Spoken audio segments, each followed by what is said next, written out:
Baik Pak, untuk Pak Sahala dan teman-teman semua, mari kita bersatu dalam doa.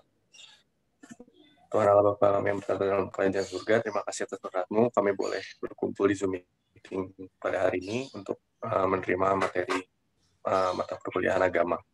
Tuhan yang berkati supaya apa yang kami pelajari pada hari ini dapat tumbuh dalam kehidupan kami sehari-hari dan kami dapat mengaplikasikan dalam kehidupan kami. Tuhan juga berkati Pak Sahala dalam memberikan materi supaya semuanya dapat kami pahami dengan baik. Hanya dalam nama anak-Mu, Tuhan Yesus Kristus, kami telah berdoa dan mengucap syukur. Amin. Amin.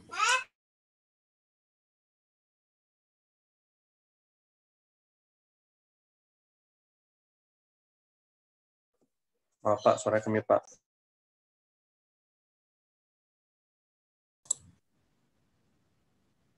Materi berikut ini kita akan lihat temanya godaan dan dosa. Jadi saya harap bahwa setiap kalian yang ada di rumah, teman-teman yang di rumah, ada Alkitab di depannya, sehingga ketika saya sebutkan ayat Alkitab, saudara bisa lihat dan baca langsung di dalam Alkitabnya masing-masing ya, supaya materinya diikuti dengan baik. Ya, bicara tentang godaan dan dosa menurut Alkitab ya. Pertanyaan, bisakah orang Kristen berdosa? Karena ada di situ kata orang Kristen. Ya. Jadi ada pemahaman bisa pada kategori ya saya berdosa karena itu saya minta ampun dan diselamatkan. Baru menjadi orang Kristen. Namun pertanyaan berikutnya, bisakah orang Kristen berdosa? Kira-kira ada yang mau jawab? Leonardo? Bisa, Pak. Bisa Pak. Yakin bisa ya?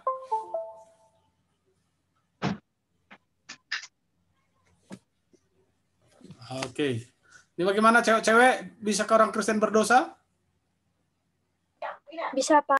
Oh, bisa. Amin. Puji Tuhan. Ya, dosa adalah pikiran, kata, atau perbuatan apa saja yang bertentangan dengan sifat Tuhan atau hukum Tuhan. Oleh karena itu, yang penting adalah memahami bahwa setiap orang Kristen akan digodai oleh dosa itu. Tetapi godaan itu sendiri bukanlah dosa yang telah diampuni itu. Jadi masih bingung dah sampai di situ. Menurut Alkitab, Tuhan akan menguji kita, tetapi Tuhan tidak akan mencobai kita. Hanya iblis yang akan mencobai kita, dan ketika kita menyerahkan diri kepada godaan itu, sehingga kita melakukan dosa. Ya. Nah, ini yang kita akan lihat dari Alkitab. Bagaimana bisa bahwa saya tergoda dan bukan dosa itu yang menggoda. Ini terhadap orang Kristen, tetapi yang menggoda adalah iblis yang menjadikan ataupun dicobai sehingga kita melakukan perbuatan dosa atau salah atau pemberontakan. Nah, begitu ya. Yakobus 1 ayat 13 sampai 15 menyebutkan di situ, apabila seseorang dicobai, janganlah ia berkata, pencobaan ini datang dari Allah, sebab Allah tidak dapat dicobai oleh yang jahat, dan ia sendiri tidak mencobai siapapun. Perhatikan, pencobaan identik akan menghasilkan perbuatan dosa di dunia, ya, selama di dunia. Namun pencobaan itu bukan dari Tuhan. Karena pencobaan yang menghasilkan perbuatan dosa berarti datangnya dari si jahat. Ya. Karena itu dikatakan Tuhan tidak bisa dicobai. Sebab apa? Tuhan bukan jasmani yang berdosa seperti manusia. Gitu ya. Tuhan bukan jasmani yang seperti diciptakan dagingnya Adam. ya, atau ya seperti kita saat sekarang, sehingga dia tidak bisa dicobai. Karena tetapi tiap-tiap orang dicobai oleh keinginannya sendiri, karena ia diseret dan dipikat olehnya. Dicobai oleh keinginan sendiri.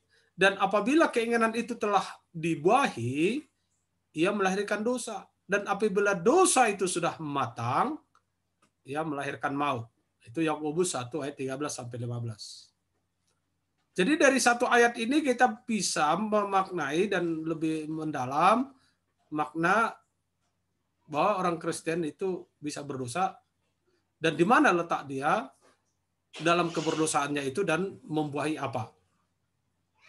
Beda dengan orang yang belum orang Kristen. Kalau dia pada dasarnya adalah orang berdosa, sejak lahir sudah berdosa, dalam kandungan sudah berdosa, maka dia itu selalu melahirkan dosa dan mematangkan maut ataupun mendatangkan maut kepadanya. Namun selagi dia masih hidup, ada kesempatan bagi dia untuk mendengarkan Injil dan bertobat untuk diselamatkan. Oke, mari kita lihat contoh-contoh Alkitabiah tentang godaan menjadi dosa. Pertama, karena godaan Abraham berbohong. Ini contohnya. Baca Kejadian pasal 12 ayat 13 sampai 13 dan pasal 20 ayat 1 sampai 13. Ya, bagaimana Abraham itu berbohong terhadap Mesir ya. Coba Mika baca Kejadian pasal 12 ayat 11 sampai 13. Baik, Pak.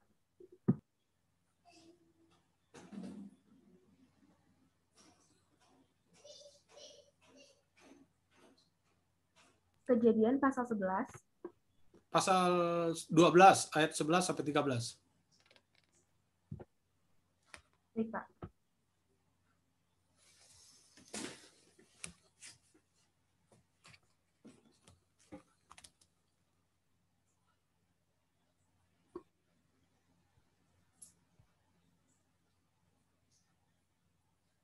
Ya.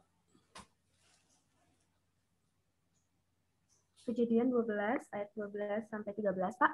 11. Oh, ayat 11 sampai 13.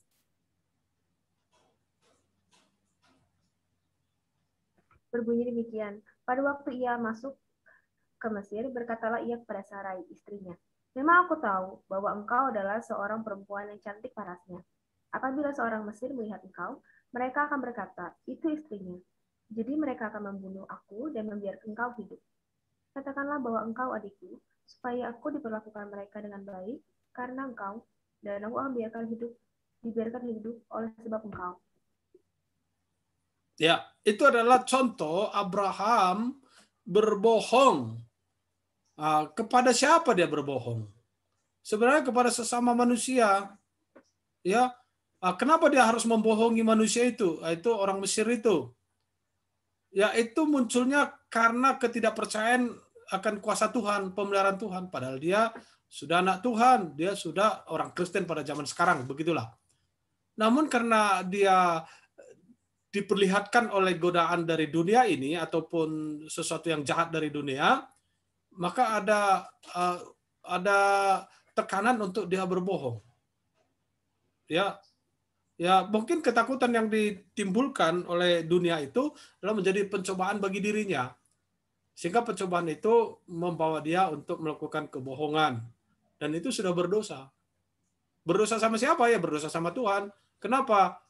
Dia melanggar hukum. Janganlah berbohong. Dan dia sudah membuat dirinya itu tidak berkenan karena tidak percaya kepada kemahkuasaan Tuhan. Ya, begitu. Kemudian kita lihat contoh berikutnya karena godaan. Musa tidak mentaati Tuhan. Coba baca Johana di Bilangan 20 ayat 8 sampai 12. Bilangan 20 ayat 8 sampai 12.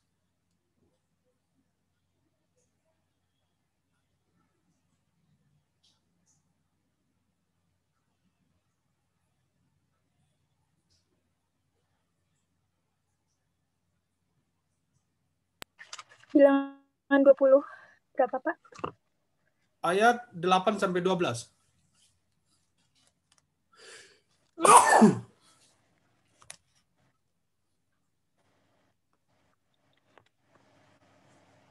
Bilangan 20 ayat 8 sampai 18 ya, Pak? 12. 12. Ambillah tongkatmu itu dan engkau dan Harun, kakakmu harus menyuruh umat itu berkumpul. Katakanlah di depan mata mereka kepada bukit batu itu supaya diberi airnya. Demikianlah engkau mengeluarkan air dari bukit batu itu bagi mereka dan memberi minum umat itu serta ternaknya. Lalu Musa mengambil tongkat itu dari hadapan Tuhan seperti yang diperintahkannya kepadanya. Ketika Musa dan Harun telah mengumpulkan jemaah itu di depan bukit batu itu, berkatalah Yahya kepada mereka, dengarlah kepadaku, hai orang-orang durhaka. Apakah kami harus mengeluarkan air bagimu dari bukit batu ini? Sesudah itu Musa mengangkat tangannya lalu memukul bukit batu itu dengan tongkatnya 2 kali. Maka keluarlah banyak air, sehingga umat itu dan ternak mereka dapat minum. Tetapi Tuhan berfirman kepada Musa dan Harun, karena kamu tidak percaya kepadaku dan tidak menghormati kekudusanku di depan mata orang Israel, itulah sebabnya kamu tidak akan membawa jemaah ini masuk ke negeri yang akan kuberikan kepada mereka. Ya, apa di situ dosanya Musa? Dia tidak mentaati Tuhan. Kalau Tuhan katakan kepada Musa, bicaralah kepada batu ini, maka dia akan mengeluarkan airnya. Namun, Musa itu dituntut atau ditekan oleh keinginan desakan daripada umat Tuhan itu. Sehingga dia terdorong marah. Masuk ke dalam pencobaan. Pencobaan yang dituntut oleh keinginan manusia. Dan dia mengatakan, apakah harus kami mengeluarkan air dari batu ini? Dan melakukan tindakan dosa juga akhirnya. Dia berbohong, Tuhan katakan berbicara kepada batu. Dan juga kepada manusia dikatakan seolah-olah mereka yang atau Musa yang memberikan kekuatan itu. Walaupun begitu ya, karena Musa dijadikan menjadi Tuhannya Mesir dan Israel. Namun Tuhan katakan berbicara, tetapi Musa memalu batu sehingga mengeluarkan air. Inilah tindakan Musa yang berdosa di hadapan Tuhan oleh karena tekanan atau godaan keinginan daripada manusia di sekitarnya. Oke, kita lihat godaan yang berikutnya, yaitu godaan terhadap Yunus. Yunus tidak mentaati perintah Tuhan. Coba baca siapa ini? Ya, Jonathan. Yunus 1 ayat 1 sampai 3. Baik, Pak. Yunus 1 ayat 1 sampai 3.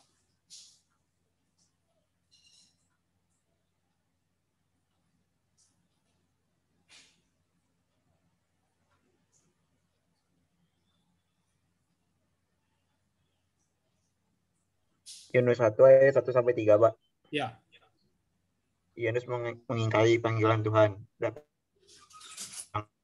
Firman Tuhan kepada Yunus bin Amittai demikian. Bangunlah, pergilah ke Niniwe, kota yang besar itu. Berserulah terhadap mereka karena kejahatannya telah sampai kepadaku. Tetapi Yunus bersiap melarikan diri ke Tarsis, jauh dari hadapan Tuhan. Ia pergi ke Yafu dan mendarat di sana. Sebuah kapal yang akan berangkat ke Tarsis. Ia membayar biaya perjalanannya, lalu naik kapal itu untuk berlayar bersama-sama dengan mereka ke Tarsis, jauh dari hadapan Tuhan. Ya, kenapa Yunus berdosa? Karena Yunus itu tergoda dengan cara berpikir duniawinya yang tidak menyukai Niniwe. Niniwe itu kan memang penyembah berhala dan mereka jahat. Yunus katakan ya tidak pantas mereka mendapatkan anugerah Tuhan. Godaan karena kebencian terhadap Niniwe inilah membuat dia melanggar atau menantang firman Tuhan, perintah Tuhan, dan melakukan dosa, yaitu mengatakan pergi ke Niniwe, namun Yunus tidak pergi ke Niniwe. Itu sudah berdosa kepada Tuhan karena godaan, tekanan, kebencian dalam hati. Jadi ini sering sekali kita bisa lakukan ya. Jadi ketika ada pembagian berkat misalnya, namun di antara penerima berkat itu orang yang kita benci, sehingga kita menahan-nahan bahkan tidak memberi. Nah, itu dosa ya. Nah, itu contoh-contoh. Kemudian kita lihat godaan berikutnya yang ke-6, yaitu godaan yang berikutnya, godaan Daud melakukan perzinahan. Coba baca Marcel 2 Samuel 11 ayat 1. 2 Samuel 11 ayat 1.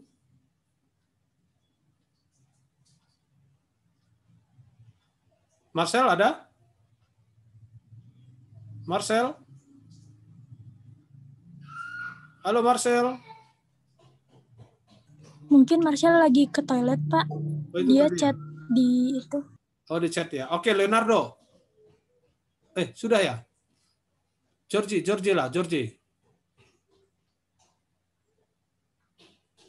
2 Samuel berapa, Pak? 11 ayat 1.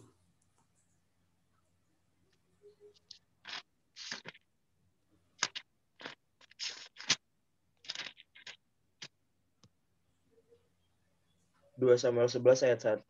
Pada pergantian tahun, pada waktu raja-raja biasanya maju berperang, maka Daud menyuruh Yoab maju beserta orang-orangnya dan seluruh orang Israel. Mereka memusnahkan Bani Amon dan mengepung kota Raba. Sedang Daud sendiri tinggal di Yerusalem. Lanjut, ayat 2-nya. Sekali peristiwa pada waktu petang, ketika Daud bangun dari tempat pembaringannya, lalu berjalan-jalan di atas sotoh istana, tampak kepadanya dari atas sotoh itu seorang perempuan sedang mandi. Perempuan itu sangat elok rupanya. Lalu Daud menyuruh orang bertanya tentang perempuan itu dan orang berkata, itu adalah Betsebaya, binti Eliam, istri Uria, orang Het. Sesudah itu Daud menyuruh orang mengambil dia. Perempuan itu datang padanya, lalu Daud tidur dengan dia. Perempuan itu baru selesai membersihkan diri dari kenajisannya. Kemudian pulanglah perempuan itu ke rumahnya. Lalu mengandunglah perempuan itu dan disuruhnya orang memberitahukan kepada Daud demikian, aku mengandung. Ya. Jadi ini kan istri Uria. Jadi Daud berzina dengan istri orang. Itu dosa yang terbesar, dosa yang berat yang dihadapi oleh Daud. Ya, itu berbahaya. Dia melihat perempuan yang akan menggoda dia dan akhirnya dia berbuat dosa dengan perempuan itu. Ya, itu sangat berat. Kenapa dia sampai bisa melakukan dosa itu? Karena dia memakai kekuasaannya sebagai raja yang bisa meminta dan mendapat dari dunia ini, namun dipergunakan untuk berbuat dosa dan itu sangat berat dosanya di hadapan Tuhan.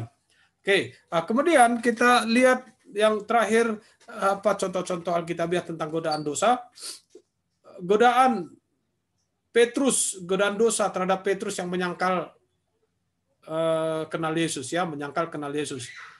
Coba baca, siapa tadi yang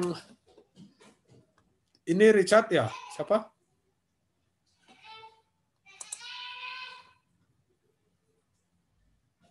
Rio sudah membaca? Belum? Rio? Belum, Pak.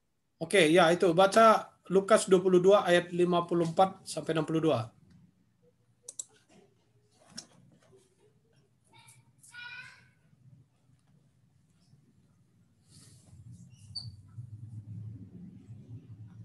Lukas pasal 22 ayat 54. ayat 5 sampai berapa, Pak? Nanti saya minta berhenti. Baca aja dulu. Petrus menyangkal Yesus. Lalu Yesus ditangkap dan dibawa dari tempat itu. Ia digiring ke rumah imam besar dan Petrus mengikut dari jauh. Di tengah-tengah halaman rumah itu, orang memasang api dan mereka duduk mengelilinginya. Petrus juga duduk di tengah-tengah mereka. Seorang hamba perempuan melihat dia duduk dekat api. Ia mengamat-amatinya lalu berkata, juga orang ini bersama-sama dengan dia. Tetapi Petrus menyangkal katanya, bukan, aku tidak kenal dia. Tidak berapa lama kemudian seorang lain melihat dia lalu berkata, "Engkau juga seorang engkau juga seorang dari mereka." Tetapi Petrus berkata, "Bukan, aku tidak." Dan kira-kira sejam kemudian seorang lain berkata dengan tegas, "Sungguh, orang ini juga bersama-sama dengan dia, sebab ia juga orang Galilea." Tetapi Petrus berkata, "Bukan, aku tidak tahu apa yang engkau katakan." Seketika itu juga, sementara ia berkata, berkokoklah ayam.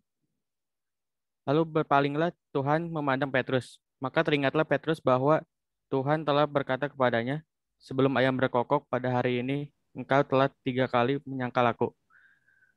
Lalu ia pergi keluar dan menangis dengan sedihnya. Ya, jadi mari kita perhatikan di situ. Petrus itu dia tergoda dengan situasi dunia ya. Sebenarnya pertama-tama dia digoda dengan yang namanya apa ya? Kesombongan itu. Jadi kesombongan menjadi keegoisan, dan keegoisan itu menjadi ketakutan ya. Begitu dia dekatnya dengan Tuhan Yesus sampai dia bilang, "Saya berani mati untukmu," dan Tuhan tahu dengan keegoisan kesombongannya yang seolah-olah lebih hebat rohani daripada yang lainnya itu, maka muncul pada saat komandannya itu Yesus itu tertangkap, jadi muncullah jadi ketakutan. Jadi bisa begitu ya. Ini adalah godaan daripada bagaimana dia menginginkan lebih daripada kehendak Tuhan Yesus, sehingga ujung-ujungnya dia dicobai dan dia melakukan dosa penyangkalan ya. Namun Tuhan Yesus tahu bahwa dia menyangkal Yesus itu dengan frontalnya dari kesombongannya, sehingga Tuhan Yesus mengampuni dia kembali kan, karena ada kesadaran kembali yang terjadi kepada Petrus itu. Begitu ya. Inilah beberapa hal contoh-contoh kita lihat tentang godaan untuk berbuat dosa. Dalam Alkitab ada banyak contoh orang-orang menyerahkan diri pada godaan, kemudian melakukan dosa. Namun ketika kita dihadapkan pada godaan, apa yang bisa kita lakukan menurut Alkitab? Pertama, kita bisa berdoa. Lukas 22 ayat 40, "Berdoalah supaya kamu jangan jatuh ke dalam pencobaan." Jadi sebelum terjadi datangnya pencobaan bagi kita, oleh dari situasi dunia kita ini untuk mendatangkan dosa, berdoalah sebelum itu.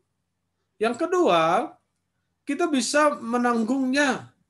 Jadi ketika kita sudah jatuh dalam dosa oleh karena pencobaan itu, rupanya sebagai anak Tuhan, orang Kristen itu bisa menanggungnya. 1 Korintus pasal 10 ayat 13 menyebutkan, "Pada waktu kamu dicobai, Ia, Allah, akan memberikan kepadamu jalan keluar, sehingga kamu dapat menanggungnya." Itu hal sederhana sekali. Ketika kita sudah jatuh dalam pencobaan, berarti memang kita bisa menanggungnya.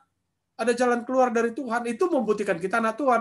Tetapi kalau misalnya ada seseorang, dia sudah jatuh dalam dosa, pencobaan dosa tadi sampai berbuat dosa, tapi dia tidak tahu jalan keluar, itu harus dipertanyakan apakah dia sudah anak Tuhan apa belum. Jadi itu pertanyaannya. Jadi kalau misalnya kalian merasakan selama ini pernah berbuat dosa namun tidak tahu jalan keluar, ya pertanyakan lagi apakah saya sudah anak Tuhan. Ya kalau masih ragu, datang ke saya, komunikasi, konsultasi, biar kita pastikan. Jangan lama-lama, nanti jatuh lagi dalam dosa, pencobaan, nggak tahu jalan keluar. Padahal Tuhan katakan dalam ayat tadi, setiap pencobaan-pencobaan itu Tuhan akan kasih jalan keluar sehingga kita bisa menanggungnya. Supaya tidak sampai kepada keputusasaan. Ya. Yang ketiga, kita bisa mengabaikan iblis yang menjadi penggoda untuk berbuat dosa itu. Efesus pasal 4 ayat 27 mengatakan, "Dan janganlah beri kesempatan kepada iblis." Misalnya kita ada tergoda ini, ada di dalam diskotik tergoda untuk minum tidak berdosa, tapi kalau minum sampai mabuk pada mabuk itu akan menghasilkan dosa, kan begitu? Benar nggak? Halo? Jadi, Benar, Pak. iya, kalau Benar, Pak. siapa bilang minum berdosa? Nggak ada dalam Alkitab. Tapi begitu, gimana Leonardo? Betul, Pak, betul itu. Tidak berdosa, Pak, asal tidak sampai mabuk, Pak. Betul, Pak. Tapi kalau dia pun mabuk, misalnya pergi ke selokan tidur-tiduran di situ bernapas sambil sadar, ya nggak apa-apa juga gitu. Tapi kan jadi orang ketawain, ini gara-gara mabuk jadi ke selokan kan gitu kan, jadi memalukan, benar? Benar, Pak. Nah, jangan sampai ketika dia mabuk, ya ngarol ngidul ngomongnya, bikin dosa, atau sampai berantem, atau sampai ya mencelakai orang, itulah dia dosa. Sampai misalnya maki-maki Tuhan segala macam, jadi berdosa. Tetapi pada ujung-ujungnya, yang namanya sudah dia masuk dalam pencobaan yang tidak benar, akan berbuat dosa.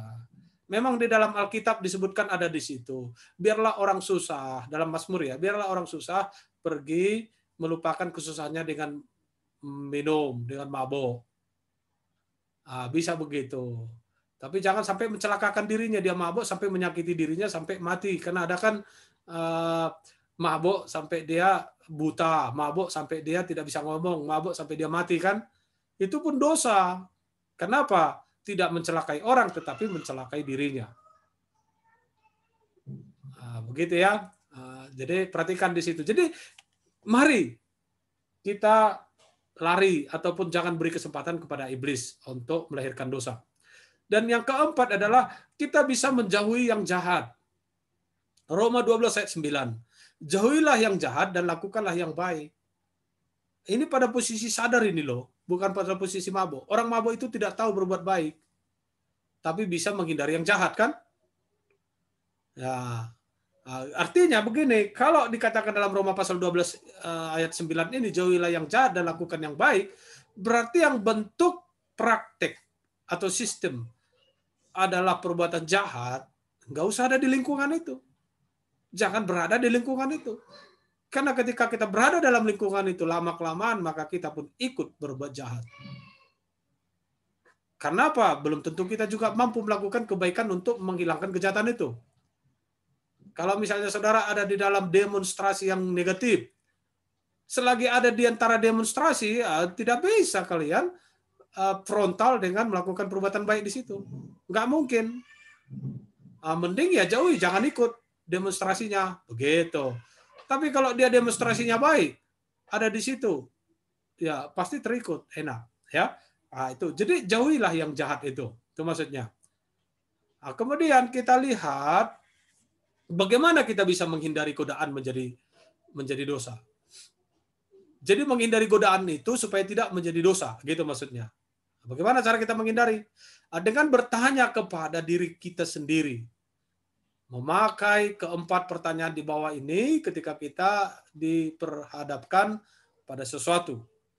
Sehingga kita bisa mengenali bahwa itu adalah godaan dan kita bisa menolaknya. Apa pertanyaan itu? Pertama adalah, akankah itu memuliakan Tuhan? Itu pertanyaan. Bagaimana kita bisa menghindari godaan menjadi dosa ataupun menghindari godaan itu supaya tidak jatuh dalam dosa? Pertanyaan pertama itu adalah, akankah kita memuliakan Tuhan? 1 Korintus 10 ayat 31, jika engkau makan atau jika engkau minum atau jika engkau melakukan sesuatu yang lain, lakukanlah semuanya itu untuk kemuliaan Allah. Ya.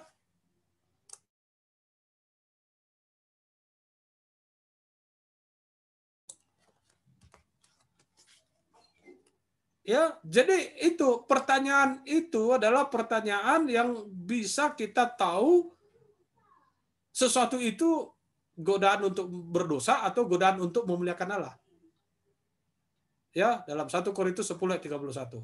Kemudian pertanyaan kedua, akankah itu menjadi beban? Dari mana kita bisa mengerti kalau misalnya itu godaan yang mendatangkan beban? Ibrani pasal 12 ayat 1 mengatakan begini, Marilah kita menanggalkan semua beban dan dosa yang begitu merintangi kita. Seperti apa ilustrasinya? Misalnya seperti ini. Klien itu praktek di tempat yang adalah komunitas duniawi yang sangat duniawi lah saya katakan ya.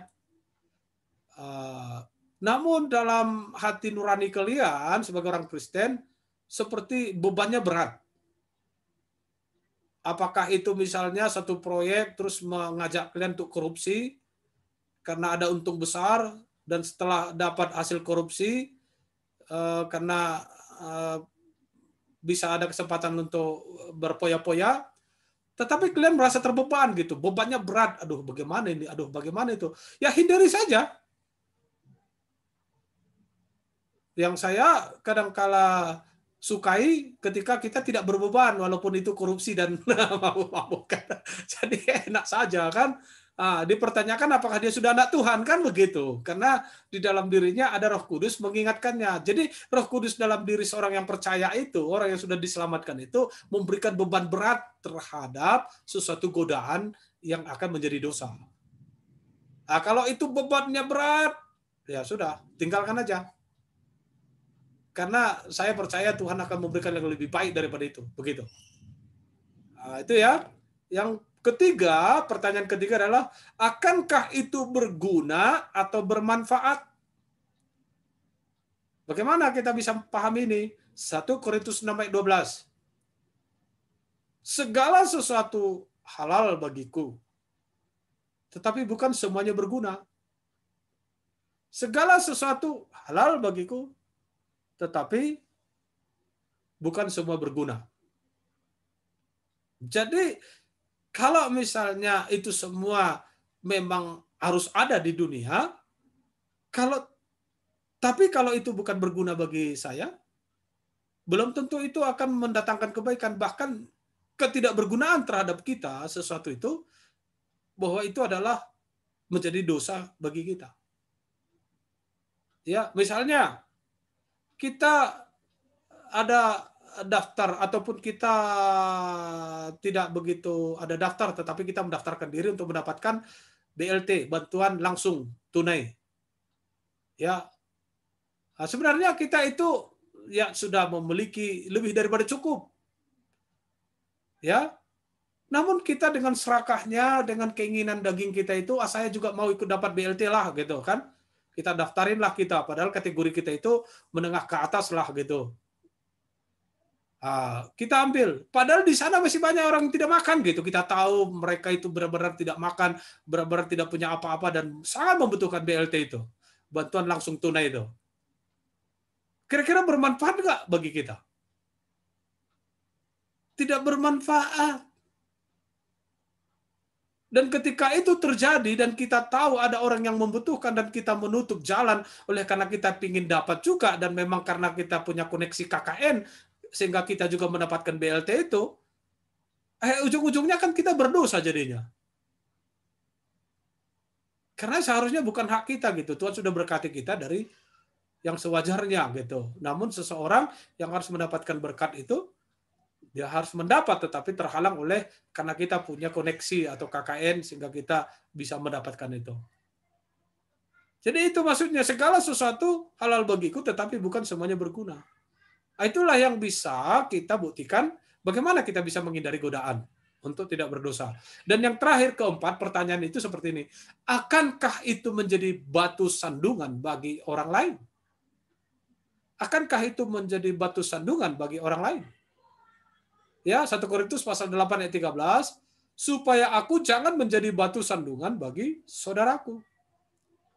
Kalau tidak menjadi batu sandungan, berarti itu baik-baik saja. Tapi kalau menjadi batu sandungan, maka itu sudah godaan, bisa menjadi dosa. Seperti apakah ilustrasinya ketika kita berbuat sesuatu dan menjadi batu sandungan bagi orang lain? Seperti ini. Kalau misalnya kalian punya teman agama lain yang tidak bisa makan darah, agama lain. Oke lah, sesama Kristen pun ada tidak bisa makan darah. Kalau saya tidak makan darah. Tapi kalau misalnya di makanan saya sudah dibuat darah, ya saya harus makan juga kan? Nah, begitu. Tapi tidak semata saya, wah di mana-mana saya makan darah misalnya. Padahal ada misalnya gereja lain itu tidak mau makan darah. Walaupun saya tidak makan darah. Ya, mau masak, mau matang. Ya. Saya kan tidak harus memakan darah di dekat teman saya yang tidak makan darah, kan begitu kan? Karena itu akan menjadi batu sandungan. Karena nanti bisa begini, dia tidak akan protes kita, tetapi protes dalam hatinya. Ini gimana sih Kristen kok makan darah? Jadi itu menjadi penghalang pertumbuhan rohani dia. Apalagi kalau misalnya teman kita itu bilang begini, kamu Kristen kok makan darah? Katanya kan, gerejamu gereja apa sih kok makan darah? Gitu misalnya. Akhirnya perdebatan dan ujung-ujungnya godaan itu mendatangkan dosa. Karena ada serak dalam hati, ada ketidaksukaan, ada saling menghakimi. Akhirnya ujung-ujungnya melahirkan dosa. Inilah keempat pertanyaan ini harus ditanyakan bagaimana kita bisa menghindari godaan untuk tidak jatuh di dalam dosa. Oke? Menurut Alkitab, sebagai orang Kristen, kita masih bisa berdosa. Jika kita berkata bahwa kita tidak berdosa, maka kita menipu diri kita sendiri dan kebenaran tidak ada di dalam kita. Di mana tertulis 1 Yohanes 1 ayat 8. 1 Yohanes 1 ayat 8. Kalau kita sebut sekarang kita tidak berdosa, itu sudah berdosa gitu. Mengatakan itu sudah berdosa sebab apa? Dia menipu diri sendiri. Namun sebagai orang Kristen, kita tidak boleh melanjutkan dosa itu. Artinya melangsungkan dosa itu terus berjalan. Oleh karena itu, kita harus mengakui dosa kita dan Tuhan berjanji kepada kita bahwa Dia akan mengampuni kita. Di mana itu disebut? Ayat 9-nya. 1 Yohanes pasal 1 ayat 9. Jika kita mengaku dosa kita, maka Ia Allah adalah setia dan adil sehingga Ia akan mengampuni segala dosa kita dan menyucikan kita dari segala kejahatan. 1 Yohanes 1 ayat 9. Janganlah kamu kalah terhadap kejahatan, tetapi kalahkanlah kejahatan dengan kebaikan. Roma 12 ayat 21. Demikian pelajaran kita hari ini. Dan dipelajari lagi. Saya akan buatkan ini di YouTube dan akan mengirimkan linknya di Google Classroom kita sehingga bisa dipelajari lagi. Terima kasih. Kalau ada pertanyaan atau tambahan pernyataan, silakan ya. Tuhan memberkati. Yang poin waktu Bapak bilang 4 pertanyaan yang membuat kita agar kita tidak jatuh dalam dosa dari sebuah godaan. Kan tadi kita sempat bahas yang tentang minum alkohol ya Pak ya. Kalau misalnya memang kita kaitkan dengan 4 pertanyaan yang tadi, kan minum alkohol tidak memuliakan Tuhan. Untuk poin yang lain kan, poin yang kedua, 3, 4 mungkin masih bisa ada argumen lainnya. Tapi kalau yang pertama kan sangat sangat berbanding terbalik Pak. Maksudnya kayak minum alkohol kan tidak memuliakan Tuhan juga. Jadi itu lebih baik. Tapi kan tidak berbuat dosa juga kan Pak, asalkan kita sampai tidak sampai mabuk. Nah itu kalau menurut Bapak itu lebih baik kita lakukan saja atau tidak? Terima kasih Pak. Memang kalau kita misalnya mencari tahu arti daripada satu minuman itu yang beralkohol dan yang tidak beralkohol, atau yang beralkohol punya berapa persen, itu kan sebenarnya tidak pada persoalan benda itu sendiri. Walaupun benda itu sendiri bisa mendatangkan kekacauan pada manusia itu. Nah, pertanyaannya, untuk apakah harus meminum itu? Alkohol itu? Sudah tentu ada motivasi di dalam hati kita itu sebelum meminum, benar? Betul Pak. Iya, jadi ketika posisi kalian di antara orang yang pemabuk, sudah pasti posisinya ingin menyenangkan jasmani ataupun ingin membuat kehebatan seorang jasmani itu di antaranya. Sehingga motivasi awal mengajak dia untuk minum itu. Ya maaf Pak, misalnya, maksudnya saya dalam kondisi misalnya dia memang kayak lagi tempat dingin dan minum alkohol hanya untuk menghangatkan tubuh aja Pak. Maksudnya kan nggak semua untuk mabuk ya Pak. Maksudnya ada aja yang minum memang untuk menghangatkan tubuh, seperti di Alkitab juga kan murid-murid Yesus waktu itu minum anggur itu juga memang untuk menghangatkan tubuh, Pak. Nah, kalau misalnya kondisi seperti itu gimana, Pak? Iya, itu yang ini kan yang saya jelasin poin pertama. Kemudian poin kedua itu yang Leonardo katakan. Jadi kalau motivasinya untuk kesehatan jasmani itu karena dia punya kelemahan tubuh, berarti kan motivasi awalnya sudah baik kan? Jadi dia harus minum anggur dan anggur itu sudah ada kandungan alkohol kan? Kandungan pemanas gitulah, bisa memabukkan. Jadi ketika motivasinya untuk kesehatan dia atau sesuatu yang sudah terganggu dalam jasmaninya dengan meminum alkohol ataupun anggur bisa mengobati, silahkan. Artinya tidak akan menghasilkan dosa, begitu. Tetapi di dalam Alkitab kan ada waktu itu Nuh. Nuh itu kan mabuk dia ya. Itu bisa dipelajari kenapa dia mabuk. Motivasinya Nuh itu apa gitu kok dia sampai mabuk minumnya. Padahal dia punya anggur. Seharusnya kan dia minum seadanya, tetapi rupanya kalau kita pelajari akan ada terlihat ada motivasi negatif Nuh itu sehingga dia minum sampai mabuk. Dan ujung-ujungnya menghasilkan apa? Menghasilkan dosa kan, dia telanjang dan anaknya melihat. Akhirnya berkatnya pun kan berbeda-beda. Padahal kalau dia tidak sampai telanjang, dia sampai tidak mabuk, tidak begitu dan tidak akan dilihat oleh anak-anaknya. Tapi itu diawali dengan motivasi Nuh, kenapa dia minum sampai mabuk? Coba pelajari di situ. Beda dengan si Timotius. Timotius itu disarankan Paulus dia meminum anggur. Sebab apa? Timotius ini pekerja keras dalam penginjilan, pelayanan jemaat, namun punya kelemahan fisik yang membutuhkan tambahan supply dari ketubuhnya itu adalah anggur itu. Sehingga Paulus ya memberikan saran, minumlah itu. Jadi berbeda ya. Tapi kan Timotius itu mendapatkan motivasi yang benar, sebab yang menyarankan adalah gurunya. Karena gurunya melihat dalam tubuhnya yang ada kelemahan, perlu asupan supply. Begitu. Kira-kira nangkap, Leonardo? Oh, Pak, terima kasih, Pak. Iya. Yang lain nangkap? Nangkap, Pak. Terima kasih, Pak. Iya. Atau ada pertanyaan lain? Silakan. Mau nanya lagi, Pak? Ya, silakan. Yang ini sih, Pak, tentang waktu kemarin bulan puasa, Pak. Saya mau nanya ini. Kan kadang tuh sempat kayak ada konflik kecil lah mungkin, Pak. Kayak sebenarnya kalau menurut Bapak sendiri, kayak tempat makan gitu, restoran gitu, ya. Menurut Bapak, apakah seharusnya ditutup dengan tirai-tirai atau tidak perlu? Karena kan memang menurut ajaran Muslim pun sebenarnya mereka diminta untuk menahan godaan, bukan menghilangkan godaan. Kayak kalau memang misalnya ada orang yang beragama lain tidak berpuasa, harusnya kalau memang makan di dekat dia, harusnya dia bisa menahan godaan. Apakah itu masuk ke poin keempat tadi, itu menjadi batu sandungan yang lain? Terima kasih, Pak. Ya, siapa yang nanya itu? Nggak ada gerak-gerakannya. Tadi di sini saya lihat siapa? Leo, Pak. Oh, Leo lagi. Oke. Jadi itu masuk pada poin keempat. Sederhana memang ilustrasi itu.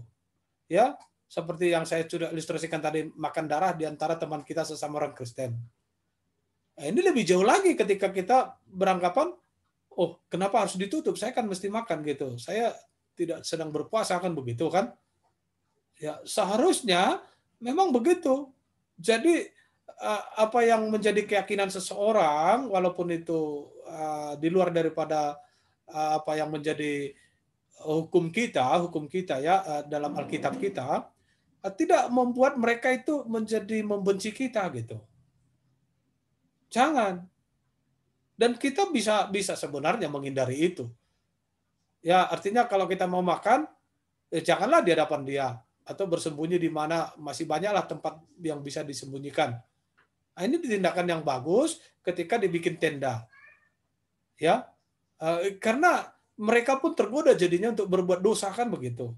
Saudara tahu di Jerman, di Eropa lah, negara-negara Kristen, Yang saya tahu Jerman, yang sudah ada teman di sana sekolah, dan dia bercerita.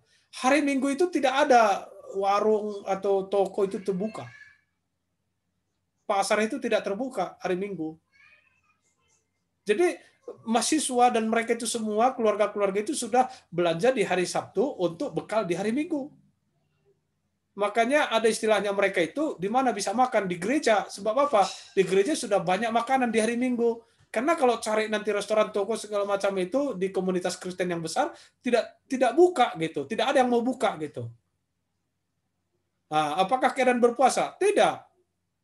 Apalagi kalau misalnya hukum agama mereka, kita hidup sama-sama dalam satu komunitas, mereka berpuasa, ya sewajarnya lah kita jangan makan. Sewajarnya lah jangan nunjuk-nunjukin kita misal makan. Kenapa? Karena kalau kita menimbulkan dosa terhadap dirinya, kan dia berbuat dosa dia kepada kita. Dan ujung-ujungnya kita pun tergoda untuk membalas itu kan, jadi kita pun berdosa. Ini jadi menghindari godaan itu sebenarnya sesuatu kita perbuat untuk tidak mendatangkan dosa. Begitu ya. Gimana? Sudah nangkap jelas itu? Baik Pak, cukup Pak. Terima kasih Pak. Iya. Ada lagi?